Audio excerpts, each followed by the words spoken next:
My name is Mark Owens, and on behalf of the University and Athletic Department, I'd like to welcome you all here today, and also to all those that are watching on Facebook Live, as we get ready to make the official announcement of our new baseball coach.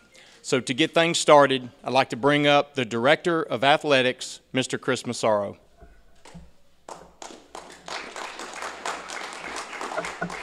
Thank you, and it's a real pleasure to be here. And first, I'd like to thank Dr. McPhee and the administration for allowing our baseball program to grow. And because of the vision of the administration, we had a tremendous applicant pool, and we interviewed some really high quality people. So, Doc, thank you for all your support and what you've done. And then the people that really helped with the interview process, I can't thank Steve Smith enough for his devotion of time and energy into the project.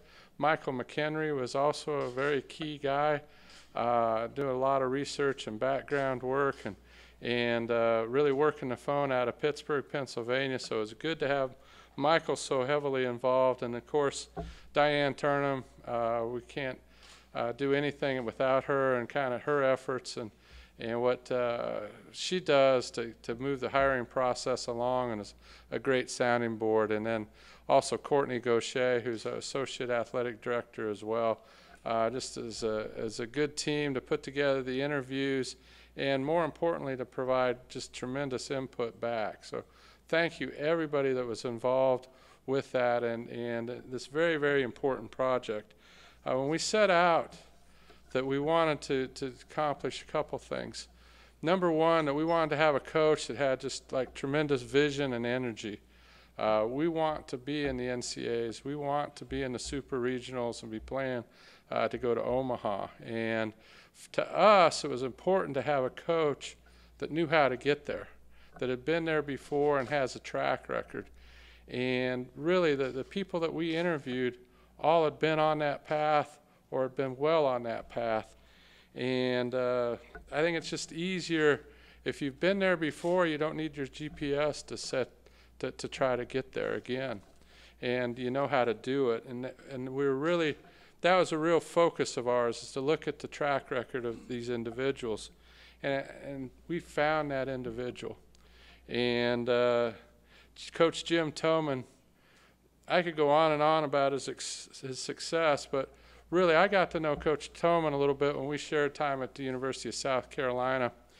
And when he and Ray Tanner took over the program, it wasn't nearly as successful as it is now. I mean, it hadn't been to the NCAAs. I think they took over in the late 90s, and it hadn't been in the NCAAs in about 12 years. And right away, you could feel a new energy into the program. The recruiting picked up. And I was able to witness him being a key player as Coach Tanner built South Carolina into a dynasty. And when I was there, and we overlapped the time, we had 3 straight College World Series appearances and a final where we lost to Texas in the final. And Coach Toman had recruited all those players, and then the dynasty kept going on, and they had tremendous success as they won back-to-back national championships, and in the third year they were the national runner-up. And when you look at that roster and see who really recruited that roster, it was Jim Toman. By then he'd already departed to be the head coach at Liberty, and where he went on to win 60% of his games. But that team that won back-to-back national championships, and the third year was the national runner-up, those were a lot of his recruits. So he's been around winning programs. He goes to Liberty, wins 328 games in 9 years, and it was 60% winning percentage. And when you really drill down and you look at Liberty and you start realizing kind of the select pool that they have to recruit to, because they have to recruit to their mission, and not everybody's cut out to be a Liberty student, let alone a Liberty student athlete. And to have that kind of success that he had at Liberty, to win 60% of the games with those kind of recruiting limitations, that spoke volumes to me as head coach. I loved his head coaching track record. I knew what he could do as an assistant coach because I'd seen it firsthand. But then when you look and you stack the Liberty experience on top of that, then it's the perfect guy at the perfect time to lead our program. He spent last season as the lead assistant at the College of Charleston, where he's worked for another baseball guy that I respect a lot, Chad Holbrook. And they're rebuilding that program into regional power, and you look and see what they've got coming in next year. They're going to be good for years to come. So what we really wanted was the skills and the tenacity. There's nobody that we interviewed and nobody that I really know in college baseball that's going to outwork Jim Toman. On the recruiting trail, in the office, kind of working with the players and player development, no one will outwork Jim Toman. I know that firsthand. I've seen it firsthand. He hasn't lost any of that in the years to come. So I'm very excited and thrilled to introduce him and have you help give a big True Blue welcome to our 22nd baseball coach at MTSU, Coach Jim Toman. Coach Toman.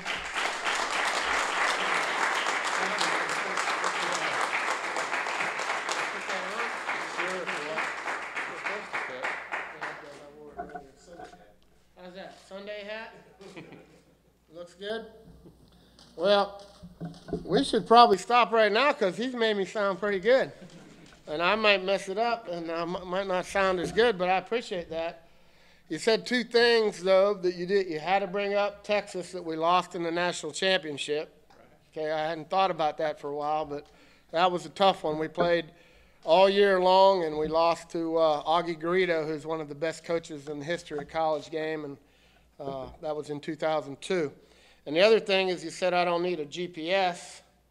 Well, my GPS broke yesterday, and I ended up in Nashville, and I happened to see a Ruth Chris sign, so I ended up at Ruth Chris yesterday. No. Actually, I'll need a GPS around here. I'm not really exactly sure of where everything is, but I am actually fired up and humbled to be here. I'm blessed to be here. Obviously, thanks Dr. McPhee. I've heard a lot of great things about the university and just happy to be here. Obviously, I'd like to thank Chris Massaro and his staff. Diane's been great. Courtney's been great. Appreciate Steve helping out with all the interviews as well as the rest of the staff. I've been here for 2 days now, and there's been so many people that have welcomed me and made me feel at home. I already feel like there's a family here, and there's a lot of pride in this school. And you see it just at the baseball field. If you look out onto the wall and you see the wall of champions, and there's a ton of championship teams and regionals and conference, and there's been a tremendous amount of success here and tradition. And to tell a little story, we have games on our field right now, and I had to run and get a shower, and we were watching some players, and I went into the coach's office, and I'm showering, and in the corner there was a little radar gun. And what it reminded me of, the radar gun was what was called, and baseball people will remember this if you're old enough, it's called the ray gun. Now, that's like 35 years old, and it was sitting in the corner, and I'm thinking, was that Coach Stanford, or was that Coach Peterson, or did Mags use that gun? But this is a collector's edition radar gun. I don't know if it still works, but I don't want to date myself, but I used one like in my first year at NC State, way back in the day with Coach Tanner. Haven't seen one of them guns in 35 years. But there was one there. So what that brought back to me was there's been a lot of hard work in this program over the years and a lot of success. And that's one thing that I understand. And I welcome all the alumni back, all the former players, all the coaches. They can come and sit in my office and talk to me and explain to me about the tradition of the school. I'm new, so I want to involve everyone in the program. And they are all welcome, especially go to lunch with me, as long as Steve is paying, okay? But I'm more than ready to go. I'm fired up. I feel like you got a beautiful stadium here and a lot of resources, a beautiful school. I think we're the largest school in the state of Tennessee now. I think we take more transfer students than anyone in the state. We've got a lot of things going. I had a young man in my office today that's only an hour away, and he said, "Coach, I love this place." And I said, "That's good because you need to commit yesterday," I told him. He said, "What's that mean?" I said, "That means you're late committing already." He said, "Coach, you just offered me like 2 minutes ago." I said, "Yeah, you're late." So I told him to get with the program. Hopefully tomorrow he'll talk to his parents and we'll get that done. But I'm actually solo here today. I do have 3 awesome kids. I'd like to brag about them just for a second. I don't want to take too much of your time. I know everyone's supposed to be working here and you're just taking a break or something, but I appreciate y'all coming out. But I got 3 awesome kids. My daughter, Caroline, is going to be a junior at Pepperdine University, and she's going to go to pre-law. She just got back from Europe. She was in Switzerland studying, and this summer she couldn't be here. She's working in the Attorney General's office in Columbia.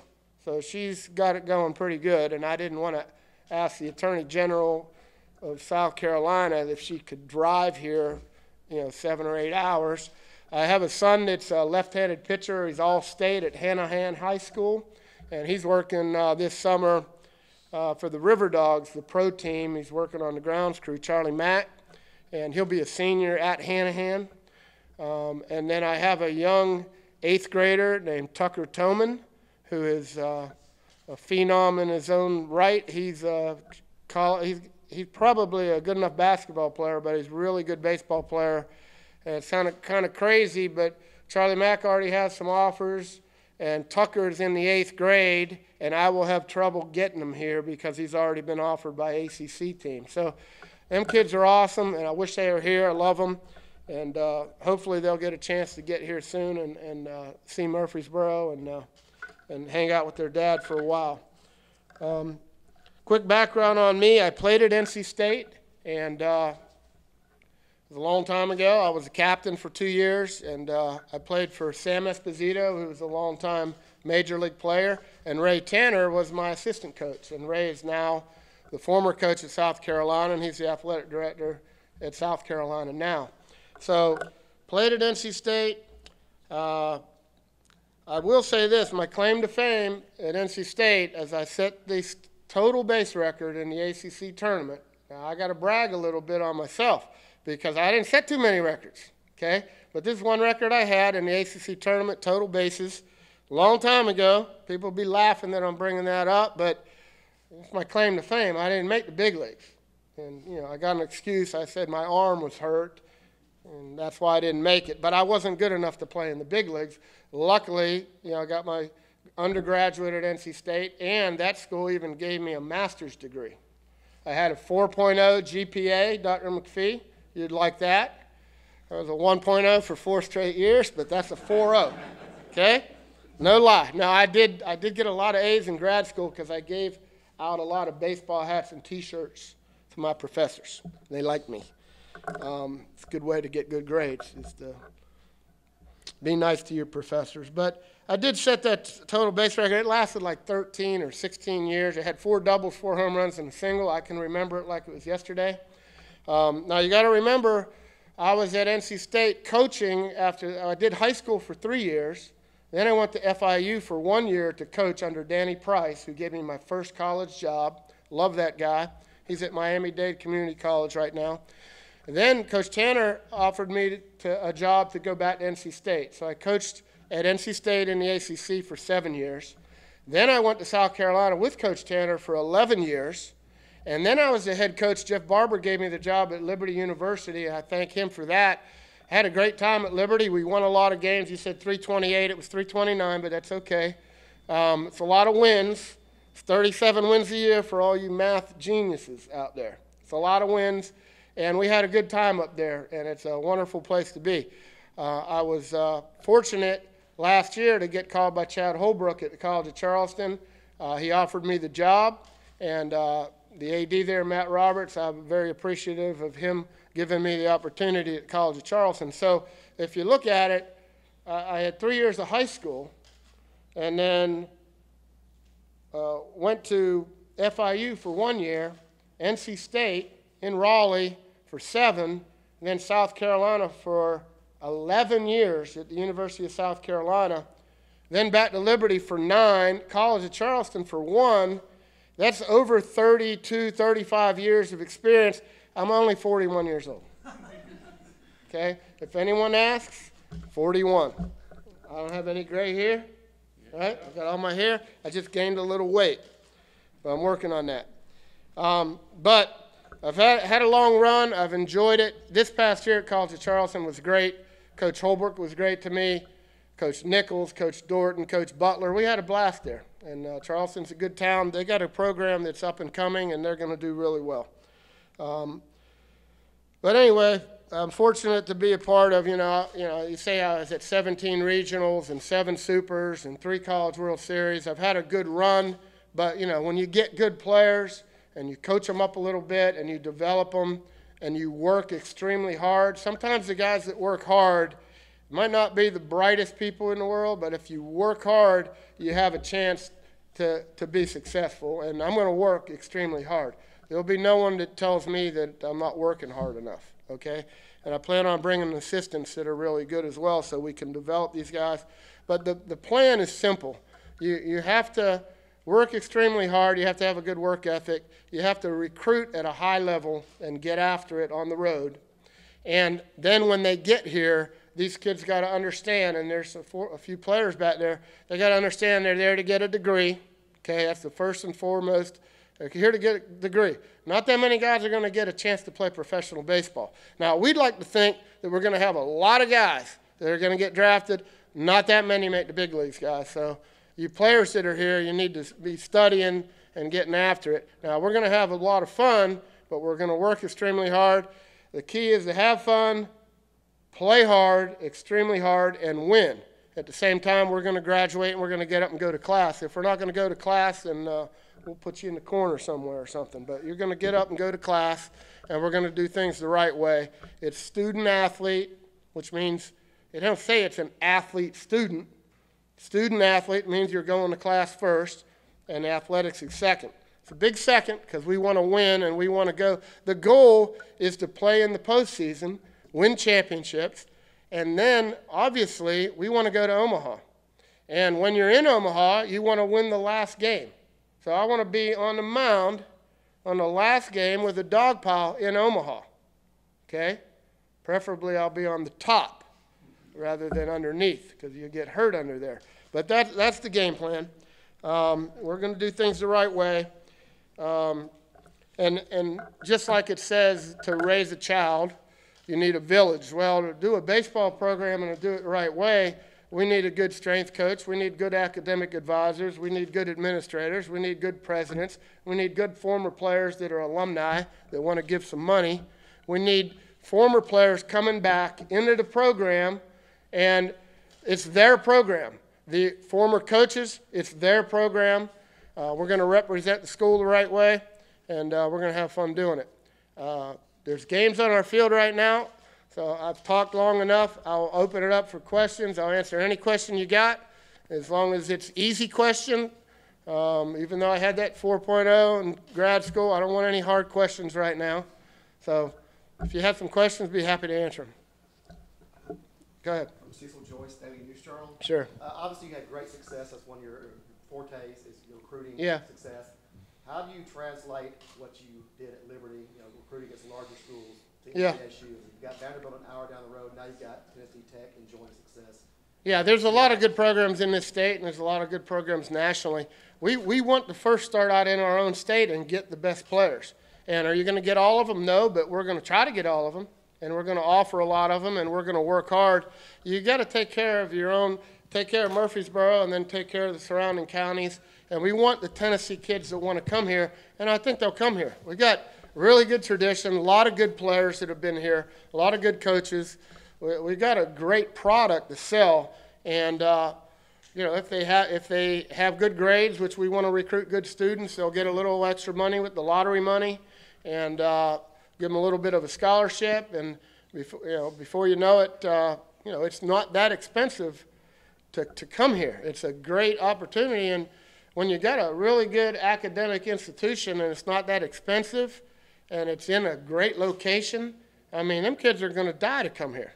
So we're going to start in-state, and then, we may have to sign some junior college guys early to get some older guys in the program, but I'd like it to be a 50-50 mix between JUCO and high school guys, and we'll go wherever we need to go to get recruits. I have a pretty good network of recruiting, and when I hire 2 assistants, they're going to know how to recruit, they're going to know where to go, and if they don't, I'm going to tell them where to go, and we'll get it done. I'm going to do a lot of the recruiting myself. Coach, like you said, you've been here a couple of days. Kind of what was the move like, and what are your first impressions Well, of I got the in community? a car. I left everything in Hanahan. I left my 18-year-old son in the apartment in Hanahan, and I brought a bag, and I'm here. And I already got an apartment. Okay, I just need to turn on the electricity. I don't have a bed because I might leave everything for him. I might leave 4 TVs for him. I might leave the $3,000 computer, the printer, the washer dryer. This kid, a sofa, a real big sofa. This kid's going to have a blast. Now I'm going to have some adults with him, hopefully. But I left everything there. So I'm all in here, okay? And I'm going to maybe get a bed tomorrow or sleep in the office because I'll probably be there late for a good week trying to get everything organized. I have to contact our coaches. I have to build a staff. I have to talk to the incoming players, the new guys, the returners. I have to do renewals, non-renewals, scholarship information. I'd like to get a few more guys before school starts. There's not that many guys left out there that are good enough to play here. But if there's a few, I'll try to sneak them in here before school starts. But it's been wonderful. The people have been really friendly. I had a operations girl the other day. It's like 100 degrees out there watching games, and she called me, "You need anything?" And I'm like, "Not really." "Yeah, Diet Coke, Diet Mountain Dew." She brought me a Diet Mountain Dew. I mean, that's some friendly people. One guy has already said, "Hey, I have a house that's empty. If your assistants need a place to go, they could stay there for a month." And I had 4 or 5 of the operations guys in the offices today and fixing everything in my office. I'm like, I can do that. But we've had a lot of help. So I'm fired up, and it's been a warm welcome.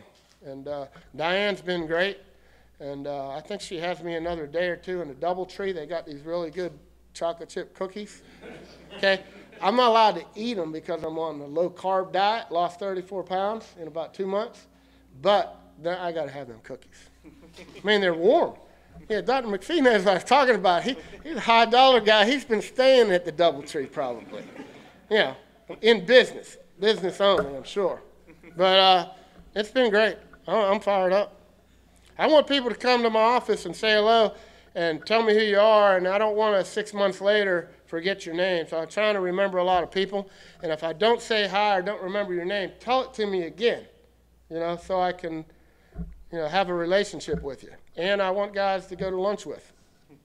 They're paying, but I'll go to lunch with them, okay? You were not a head coach for the past 2 years. Why is this the right opportunity to get back into head coaching? You know what? I've always known that this is a good program, and I've always known it's in a good area, and they've had good tradition here. And there was a couple other opportunities this year, and I didn't ever pursue it. I was waiting for this one, and I feel blessed to be here, and it happened, and things happen for a reason. So, I think this is exactly where I need to be, and we're going to have a blast. Jim, you talked about embracing tradition and all that, and we're at the end of now kind of about a 50-year period where it was kind of a family. Where people were in the family. I'm now. in the family now, dude. No, you are now, absolutely. The family. So talk about how you want to embrace that with the former players and coaches. I want them to come to my office and talk baseball. I want to go to lunch with them. I want to have, they have that luncheon. What's it called? Why don't we have that still, okay? And Jim, the Hall of Fame guy, where's Jim? He came in my office and said, "What are they taking down them pictures?" I said, "They're painting the walls, Jim. We're going to keep up all the pictures. And you come over there and organize it for me, but I am going to embrace why wouldn't I? I mean, you got such a good tradition here, and you had really good coaches here and good players. That we're going to embrace it. And I want the players to come back. It's their program, okay? They're alumni. They need to come up with some money. Some of them are doing well. So, you know, empty out the pocketbook and put it in the program. The better we get, the more perks we get, the better the facility gets. You'll get better players. But I'm all about bringing all them guys back and having alumni games and golf outings. And if they get to know me, they'll understand that I'm with them. You know, I was a player, I was a coach. I understand that when you went to a place, you have a lot of pride in the place.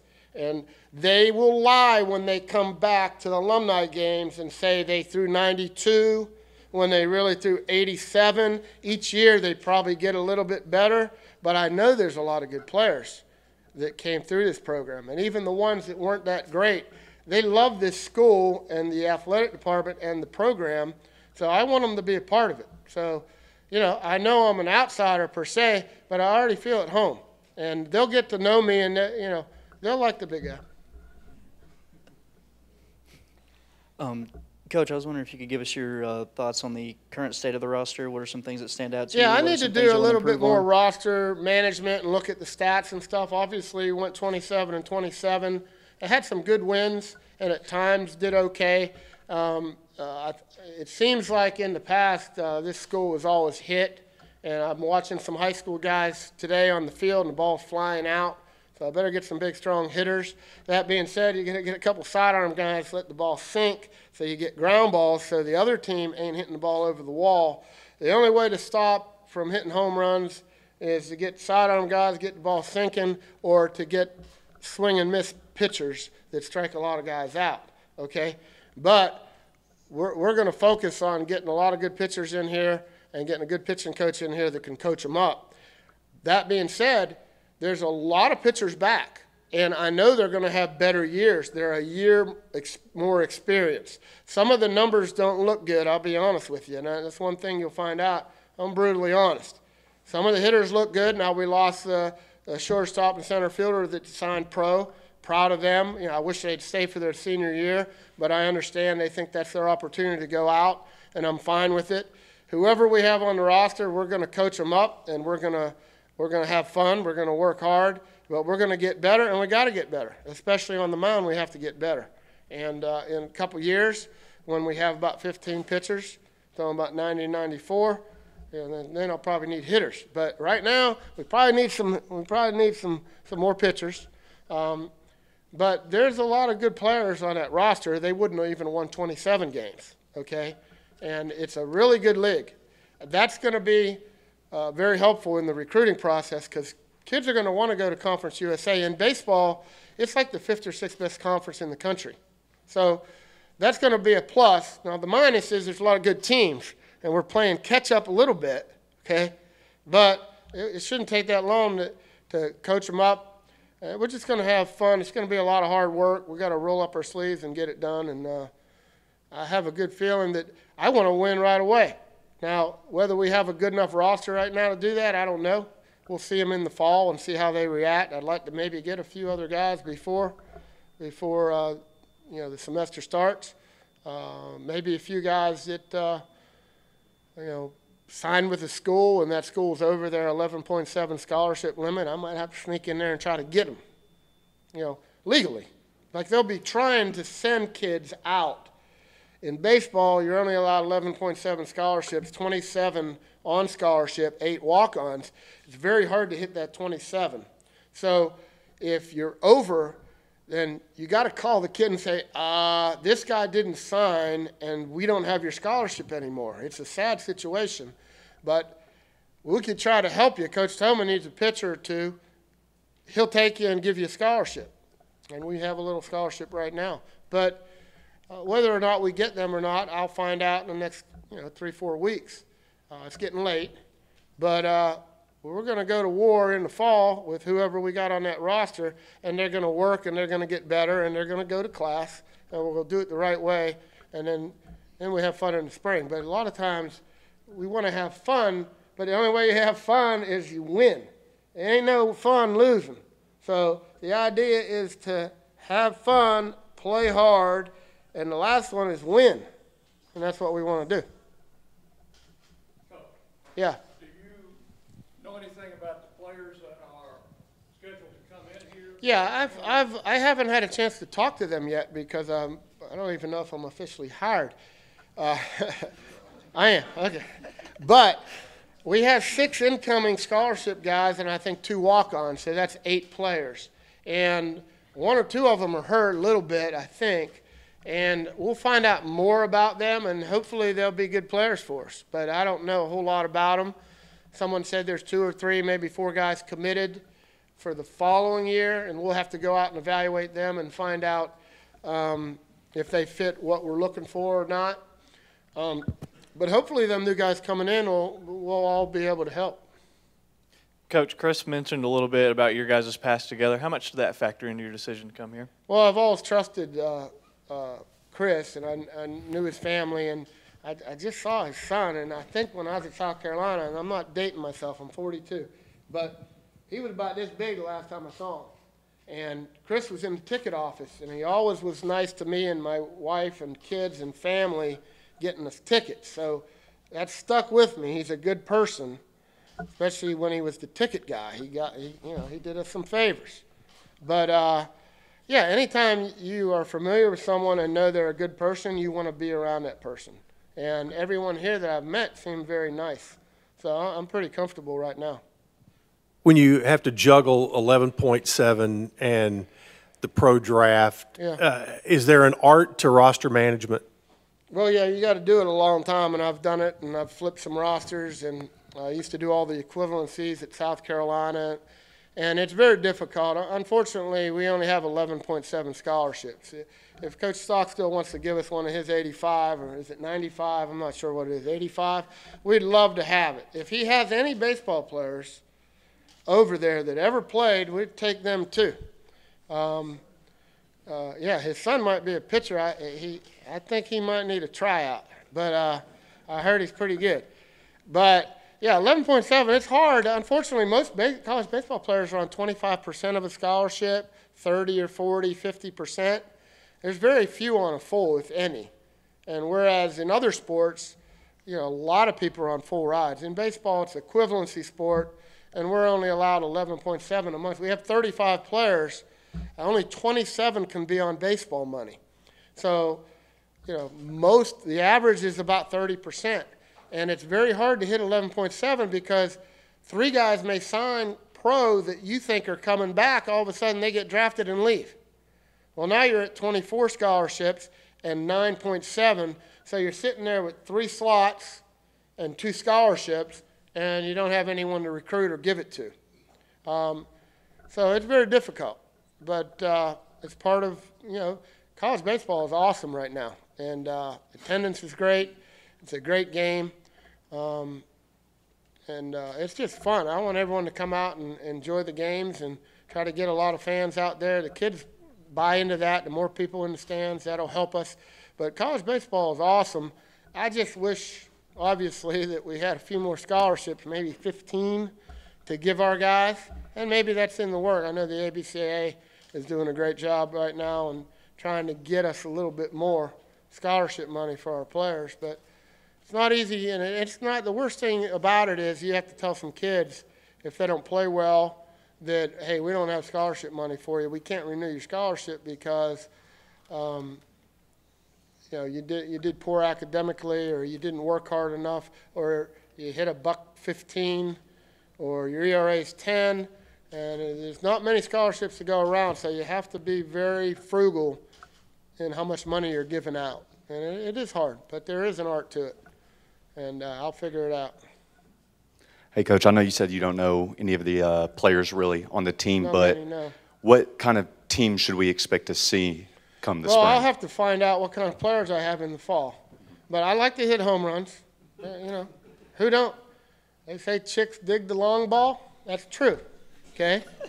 But I want pitching and defense too. If you're a pitcher, it's a good idea to start learning how to throw strikes. Because if you don't throw strikes, then you get to sit with me.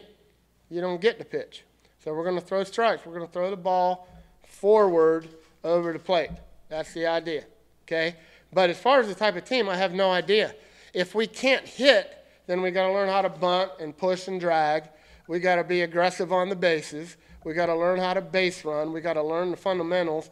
You know, even if you don't hit, there's ways to score. You get hit by pitches. You walk a lot. On-base percentage is big. You steal second. You move the runner over with a bunt and you score on a sac fly. There's different ways. You advance in the dirt on balls. You go first to third instead of stopping at second all the time. You know, them slow runners, there's a ball in the gap, right center. They're at first base. They need to go to third. If they stop at second, that wouldn't be a good thing. So we'll adapt to whatever type of team we have, but, you know, we'd like to hit and play good defense and pitch at a high level, absolutely. But I'm not sure what I have right now.